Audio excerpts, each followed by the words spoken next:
I can't find anybody. Nobody wants to work here. I can't recruit anybody. And, recruiting is a whole different topic, Michael, that we can come back and have another conversation. But my first question is, number one, and there's like, to me, really four important points here. But number one, are you the kind of leader that your team can count on always being who you are? In other words, does your team walk in every day and they don't know which version of you they're going to meet? Because leaders who own the fact that they have to be the calmest person in every situation, even when the person says, I want to go do something on my own, you got to ask yourself, who are you and how are you representing yourself to your people?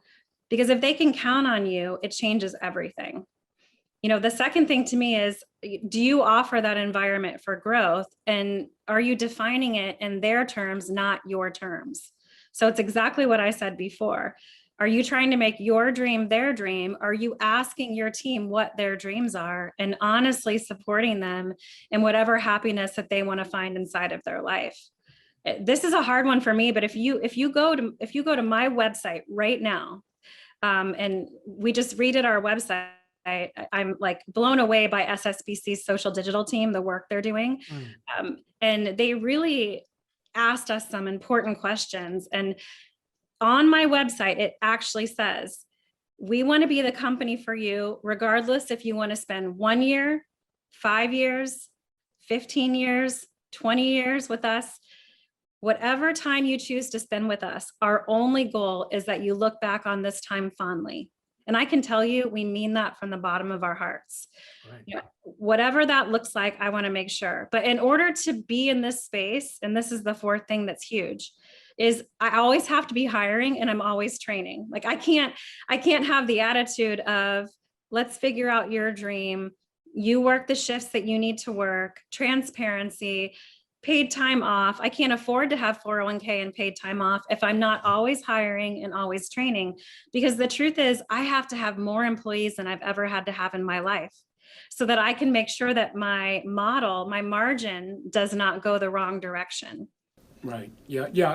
I mean, as I'm listening, you can, I can't fill in the blank. I can't recruit. And I don't know how many times a day I hear that. I know you hear that. There's many times when I'm Zooming with somebody and they see me as they're saying that to me. They see me doing something on my mobile and it's like, what are you doing?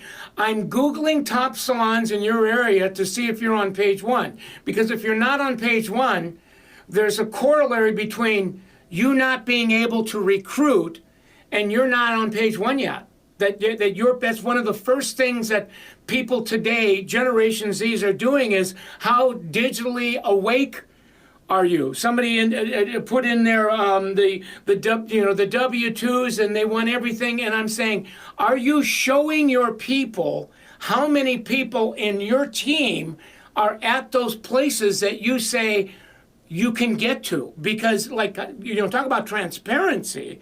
And but it's against the law to show. It's like, shut up. You don't have to put people's names on it. You can show them. It's like, I'm trying to help you, and you're talking yourself out of this as quickly as we're waking you up. We love you too much to co-sign that. Well, and also people, yes, of course, I think you're cool, Michael. I hope people think I'm cool, but I know nobody wants to work for me just because of that. So what you're saying is, what are the tangible things that we can offer, and articulating that and having those campaigns. But a strategy, complaining to everybody that things aren't the way they used to be, is not a strategy. Right. That's a sad state of affairs to me. And this is just the way that I live my life. And, people will say, I don't understand how you can be so Pollyanna, but I've always just adopted the philosophy that I have to look at the positive side of things, because it allows my brain to then take that information and make whatever's happening better.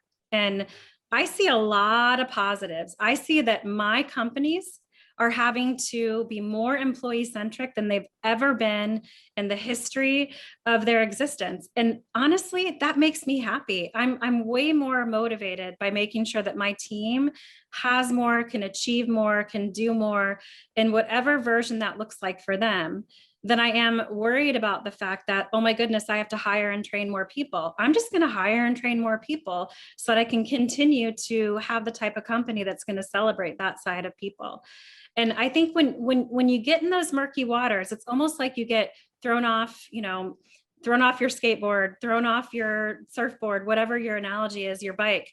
And some people just get back up on it and figure out what's a better path, and other people just give up. And, I would hope that this conversation would motivate somebody who is struggling in some of these areas to really take a look at what are they offering? How are they offering it? Maybe they're offering everything, but they're not articulating it in a way that their people are hearing. There you go. Yeah. I mean, I think the word today is messaging.